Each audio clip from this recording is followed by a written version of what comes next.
privilege at the beginning of this month to travel to Greece for about 2 days.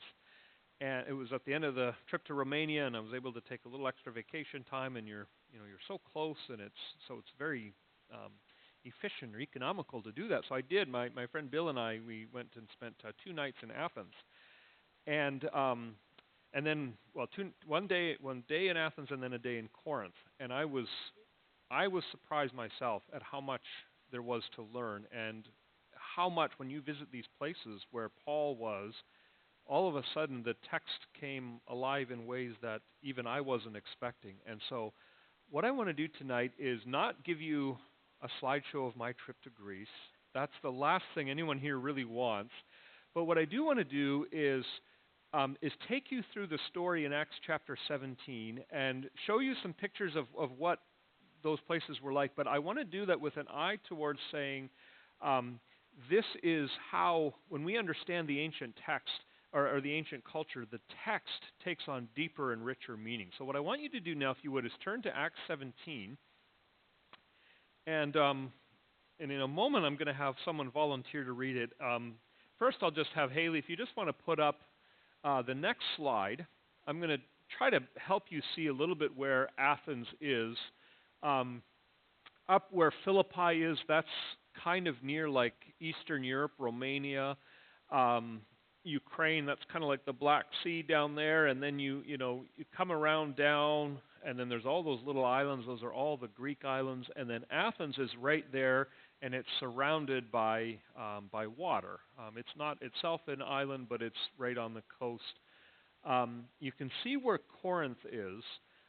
Next week, we're going to come back, and I want to do kind of the same thing I'm doing tonight, but I want to do it with Corinth, because I learned a lot about Corinth as well that, again, had the same effect. Like, wow, you see things very differently. But anyways, Athens and Corinth are about 45 miles apart, and Paul spent 2 years in Corinth. He was in Athens a much shorter time.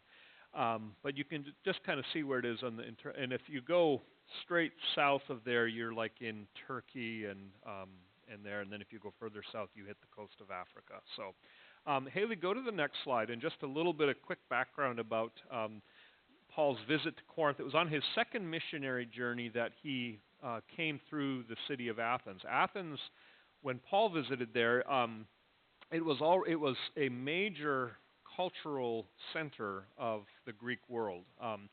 Arts, philosophy, wisdom, all of those things were very much a part of Athenian culture. You know, of course, Socrates and Plato and Aristotle had their schools were there in Athens. In fact, not too far from where I'm going to show you, you could see the place where Socrates had to drink the hemlock. You know, that well-known story. He was put on trial, and they have a little stone there where he actually stood and supposedly drank the poison that killed him. That was a couple hundred years ago, before Paul was there. So that just gives you a sense of how long Greek history really is. Several hundred years long. Anyway, so Athens was a major cultural center. Art, philosophy, science, all those things were part of Athenian culture. And it was also the center for many of the Greek deities, which brings us to our text in Acts chapter 17. We're going to pick it up in verse 16, and what I want, I maybe get a volunteer to read 16 through verse 16 through 18. And Haley, while we're doing this, go to the next slide, and this will just give you a picture of where verses 16 through 18 are taking place. So what happens, Paul goes into the city of Athens. He arrives there. He's really just killing time in a way. He was waiting for his colleagues to show up in Athens, and they were going to meet there, and from there they were going to go on to their next destination. So Paul there is waiting in Athens, and he takes the time to stroll through a marketplace. So what I'd like to have someone do is just read verses 16 through 18, and then I'll say a little bit more about what you're looking at. Any volunteers to read? All right, Elliot, please. Acts 17, verse 16 through 18.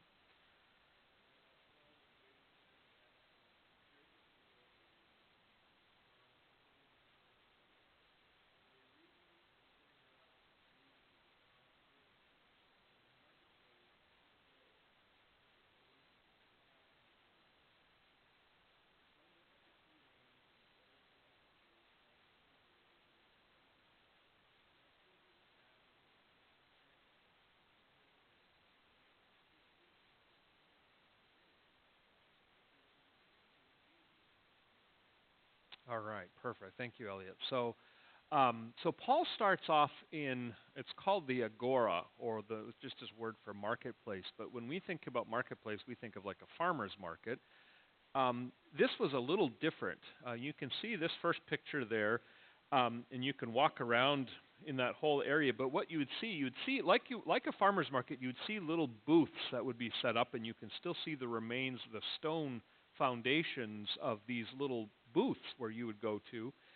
But rather than people buying and selling, although they probably had that as well, what they would do is they would have lectures and they would have different debates and discussions. So you could walk through this little mini farmer's market and you could maybe hear a lecture at 1 o'clock by the Stoic philosophers, and maybe 3 o'clock there'd be a debate between the Stoics and the Epicureans, and then maybe, the students of Plato would come.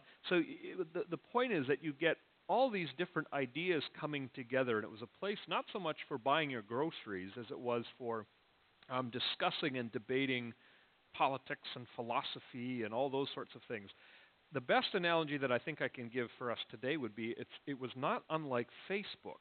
If you're on Facebook, you know that people like to debate and discuss, and they put ideas out there, and then people comment. It was similar to that, but it's happening in person. So Paul's walking through this, and of course, all along the way, there are different idols that he's seeing because the place was full of idols. Haley, you can go on to the next slide. And this is just another picture. Now, in the background, it's a little hard to see, but you can see on that really tall hill there, that is the Acropolis. That's where the Greek Parthenon is, or the temple to Athena. It's that famous building that most people think of when they think of ancient Athens. So Paul is, and it was a temple to a foreign goddess as well. So Paul is, and there were numerous other little smaller temples on that mountain. And so Paul's walking through this marketplace. He's seeing all these idols. He's seeing the monuments to all these different deities. He's looking up and seeing this great temple to Athena, the goddess of wisdom. And so it's no wonder his spirit is being provoked. You can go again to the next slide there, Haley. This is just another little picture of that marketplace, and it gives you a sense of what those little booths might have looked like. Again, those stone foundations go way, way, way back. That would have been when Paul was walking through there. He would have seen those, instead of foundations, though, it would have been whole little booths that you could walk in and debate your latest idea with different people. So he's walking through, and he sees this idol even to an unknown god. And again, it's no wonder that Paul's spirit is provoked. The Athenians had countless different gods. Athens was a city of, as I said, it was the center for the Greek deities, for the Greek gods.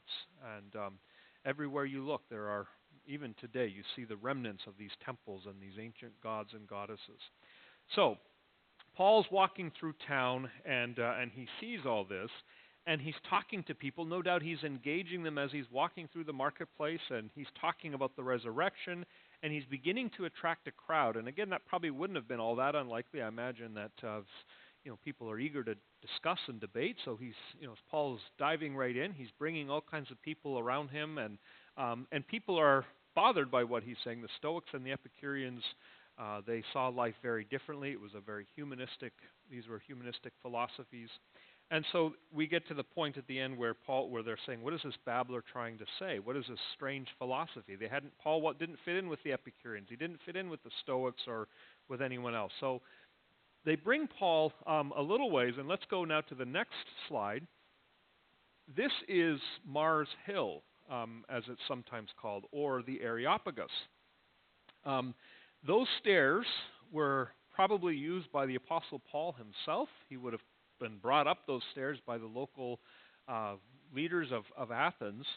And the Areopagus, or Mars Hill, is really just it's not even it's just a kind of looks like a boulder, but it's big enough that you can walk up and kind of walk around on. It's really just kind of this hill, but it's all made of stone. And my memory of it, I still think of it even when I see the pictures, it was very, very slippery.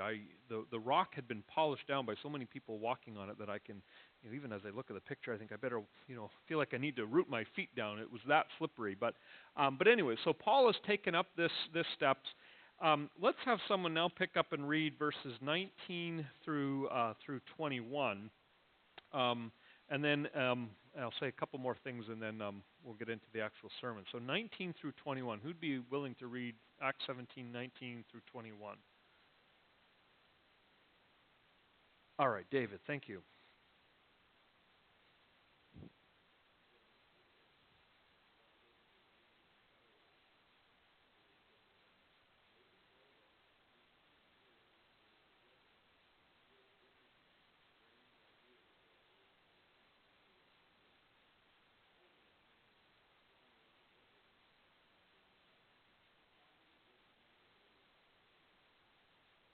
All right. So they bring Paul.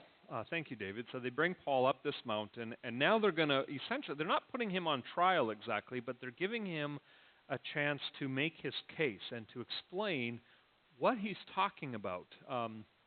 Stoics, most of the philosophers in those days did not really believe in the resurrection. That idea was foreign to them. So they're trying to quiz Paul about what is he really getting at. So they bring him up. Haley, let's go to the next slide. And this is the top of the Areopagus. So you can see what it is. It's nothing, it's not like there's seats or anything like that. It's not a formal building of any kind, but it's just a good gathering place where people can gather around and listen to Paul. I am, if my memory serves me correct, I am standing about where Paul would have been standing, and I'm standing facing the direction Paul would have been facing. So the camera is looking kind of from Paul's point of view. So they asked Paul to explain his teachings, and he does. Now, Haley, let's go one more slide up. And this metal plaque is put at the. I showed you those stairs. This is right next to those stairs at the very bottom, and it's all in Greek. But it's the sermon that Paul preached. It is still there. The plaque is there today to remember that sermon that Paul preached. Now, let's read that sermon together, and or at least have a couple of people volunteer to read it. It's recorded in verse 22 through, we'll read really through 34, but let's break that up. So maybe if someone wants to read verse 22 through 27, and then maybe someone wants to read 28 through 34. So who wants to read 28 through 30, or 22 through 28? 22 to 28. Who'd be willing to read that? All right, Darlene. And then who wants to pick up at verse 29 and read through the end? Who'd be willing to do that? All right, Debbie. So Darlene and then Debbie. Go ahead.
All right, perfect. Thank you. So, Paul gives this lengthy, really it's a sermon or an evangelistic appeal to the Athenians. And this has always been a favorite text of mine because I love how he's speaking to Greeks. He's not speaking to anyone who has a lot of religious background, and so he changes his approach in how he's preaching. He appeals to their poets. He quotes two of them, Epimenides, the poet of Crete, who was a well-known Greek poet, and then the other one is a little less certain on who it was, but it was clearly a line that the Greek people would have known. And the equivalent today would be quoting a line maybe from a movie or from literature as a way of appealing to a secular audience. But here's what I didn't fully appreciate until after I was there and came back. And to really help you understand it, I got to take you on a little detour. And that detour is really to just talk for a moment about what temples are in the New Testament, or at least in even all the way back in ancient times. So Haley, go to the next slide. Temples, I think we often think of them as sort of places where people gather to have religious services, right? Like a church today, we come here to worship and to, fellowship with one another. We think of them sort of as religious centers. This here is the temple to Athena, the goddess of wisdom. Next week, I'm going to tell you a little more about who Athena was and how the Greek legend of Athena had dramatic impact on the Greek culture, and therefore when Paul writes to the Corinthians and talks to them about what wisdom is all about, all of that is rooted in Athena. But today I just want to show you this massive temple structure that was built to Athena. It's on the top of the Acropolis. And then surrounding this temple, or the Parthenon as it's sometimes called, there are numerous other temples. Go to the next slide. There are all these other little temples, and they're smaller temples, but each one of them is dedicated to a different god or goddess. So there's the Erechtheion is a temple. There's another smaller temple, I forget the name of it, but each one of them is devoted to a different god. Now, temples, as I said, were not just places where people could come together to worship, but they were really like power centers for the gods. They were the place where it was understood that the gods came, and this is where they exercised power over their realm, their sphere of authority. And so it's almost like you had to have, I'm not positive about this, but it sounds to me like temples kind of were the epicenter, and then wherever you could see the temple, that was like the sphere of authority of that particular god or goddess. So temples were this place where the gods exercised their power and their control. They were also the point of contact between the people and their gods. So if you wanted to meet with God somehow, if you wanted to have a divine encounter, you'd have to go up to the temple, and the temple was that place where heaven and earth meet, so to speak. So they're more than places where people gather to perform religious duties or religious services. They are the place that kind of like the White House would be for American government. They're like the epicenter of authority and power, and whatever is in the sight range of that temple, that's where the gods have, that's where they have their control. Now, go one more slide over. So I'll just show you a couple of quick pictures. This is again the Acropolis, and you can see the one temple on the far right is actually a smaller temple, and then immediately behind it, and it's not very visible in this one, is the big temple to Athena. Go the next slide over, Haley. This is now looking from the Acropolis, looking away from the Parthenon, and or this is standing on the Areopagus where Paul is preaching, looking away. So his back would have been to the back of me taking this picture would have been the Acropolis. And you look down, and this is another temple. I believe that was to Herod, one of the Herods, but I'm not positive on that. But again, you can see another one, and then if you were to walk a little further out, you'd look down, and there'd be yet another temple, and these are all ruins. But the point is, there are these temples all over, and they're all different gods that have different realms of authority. But the point is, these temples are showing this is the authority of the different gods. Now, flip to the next slide, Haley. This is what the people who are listening to Paul are seeing as Paul preaches that message. Now, what do you see in the back and kind of in the top right there? That's the Acropolis. So when Paul says, our God does not dwell in temples made of human hands, right behind him are all these temples made with human hands. And Paul is saying to all these people who believed in the power of these Greek gods and Greek deities, he's saying, look, I know what you think these temples are all about. But our God doesn't live in a temple that's made with human hands. As beautiful as these temples may be, our God is bigger than a temple of human hands. So what he's really doing is he's saying the power that the God of the Bible holds is far beyond that. His temple, as it were, is all of creation. And Paul is saying God's sphere of influence is heaven and earth. It can't be contained to one little building. So Paul is appealing to what these secular, if you will, Greek philosophers and people would have understood and believed. And he's saying, look, I know what you think temples are all about, but let me show you a God who's greater than any earthly temple. And he's doing that all with this temple right in the background. One more slide over, Haley. The other thing that Paul says, he says, we ought not to think that the divine being is like gold or silver or stone, an image formed by the art and imagination of man. This is kind of, so where the wording is, that's where you'd see the temple to Athena. Can't see it in this picture. You can kind of see it a little bit, those pillars where the wall comes together at a corner there. Those pillars are 6 different Greek goddesses. So you see these statues, these stone carvings of the gods. It wasn't there anymore. It's been gone for a long time, probably hundreds of years. But in the Acropolis, in the Parthenon, there would have been a massive statue of Athena carved out of gold.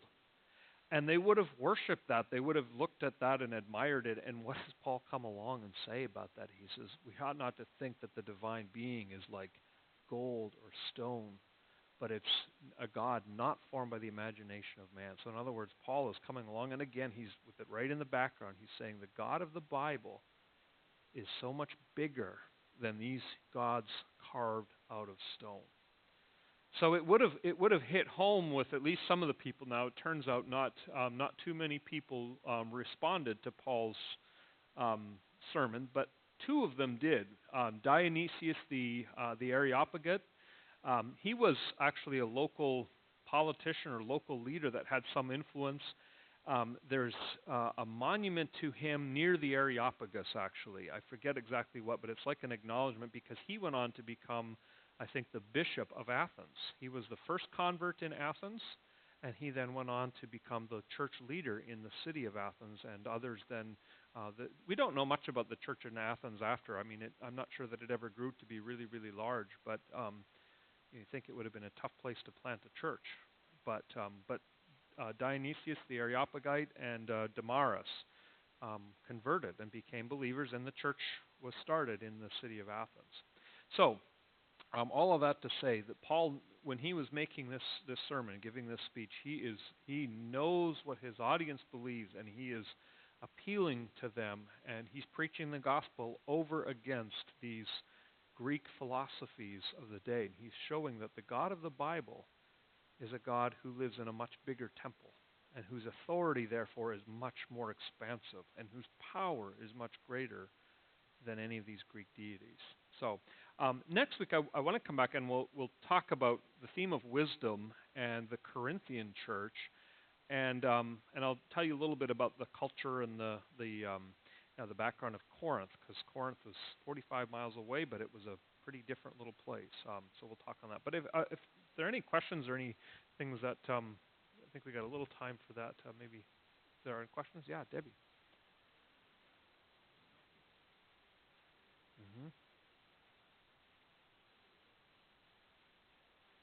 Mm-hmm. Yep. Yeah, I'm sure that was the case, and actually, spill a little of the beans ahead of time, but the way that Athena became goddess of Athens, the patron goddess of Athens, was out of a contest: which god was better. And that's all I'll say about it. But you're right about that. There's always a sense of the competition, and they sort of had this way of kind of relegating different gods to different realms of society, the goddess of fertility or the goddess of this or that. And so you kind of have a way to give each of them their own territory, but certainly there's some sense of which goddess is going to have the power. And there's a hierarchy too. I mean, there's Zeus, and then there's the much less known gods as well. So yeah, but the point of that is, and the reason that's important is because it's just a reminder that Athens and even secular society was very religious, and that's what Paul acknowledges, right? And many of over the years have pointed to this story to say even secular people have this desire for worship, right? We're created to worship, and even if we're worshiping a God we don't know, we're saying in that there's gods out there we don't know who they are, but and Paul makes the appeal then that hey, we don't have to go hunting for them. God has come near to us.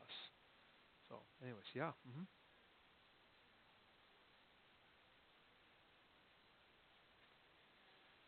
Right. Right. Good question. I don't know the answer to that. Something in my mind wants to say probably not, or at least not a major synagogue. But we don't. I don't know that either. There's no evidence that I'm aware of that Paul went to a synagogue, which was often his custom when he goes to a new city. In fact, when he goes to Corinth, he goes to the synagogue. He spends a lot of time in the synagogue. Now, it could be that Paul just didn't have that much time in Athens, or he didn't plan to stay long, so he didn't bother to go and find the synagogue. But yeah, Jerry. Oh, then that would be pretty good evidence. That would be that he was in the synagogue. Yep, good catch. Thank you. Yeah. So and which actually then if we just look back, it also says that he was there for every day. So his stay was probably longer than just a few hours. It was probably a couple of weeks at least. Again, he's waiting for people to show up. He's waiting for Paul or Timothy and was it Timothy and Silas to show up. I'm not positive that's who it was, but anyways, Paul's waiting for his colleagues, and of course that's not like going to the airport and waiting for a couple hours. It's like you got to wait till the next boat comes in or whatever. So he's spending some time there. So yeah, good. I'm glad you caught that. I skipped over that.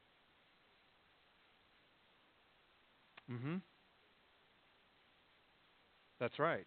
Yeah, exactly right. Yeah, so Paul would go to the synagogue first, but again, yeah, then he's also spending a lot of time in the marketplace and in the what we would look at as secular environment. So, any other questions? Yeah, Bruce.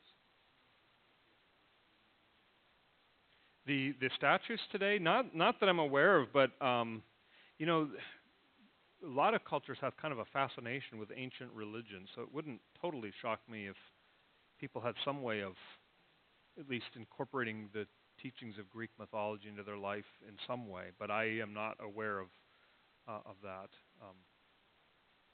Well, right, yeah. So Sophia, the goddess of wisdom, but something else as well, because Athena was also wisdom. So the Greek pantheon is very complex. But you're right. I mean, very few people I think would make the claim that these, Athena or Sophia or whoever else was an actual person, but they sort of love the ideals that these gods and goddesses represented. And so, I wouldn't be surprised if there are people that kind of live their lives by these Greek teachings or whatever. Yeah, Paul. hmm Well, I got to be careful on how I draw my conclusions on that because Athens is a huge city. You can see Haley, go back like one slide. So that's a panoramic shot of just one side of the city, and you can see how it stretches out, and then it goes in about two other directions, and then the one last way is towards the coast. It's a huge city, and we were in almost none of it. I mean, we were just in the Acropolis. Our little B&B was walking distance from there, so we didn't get a chance to go out and see the rest of the city. My understanding is that it's heavily Orthodox.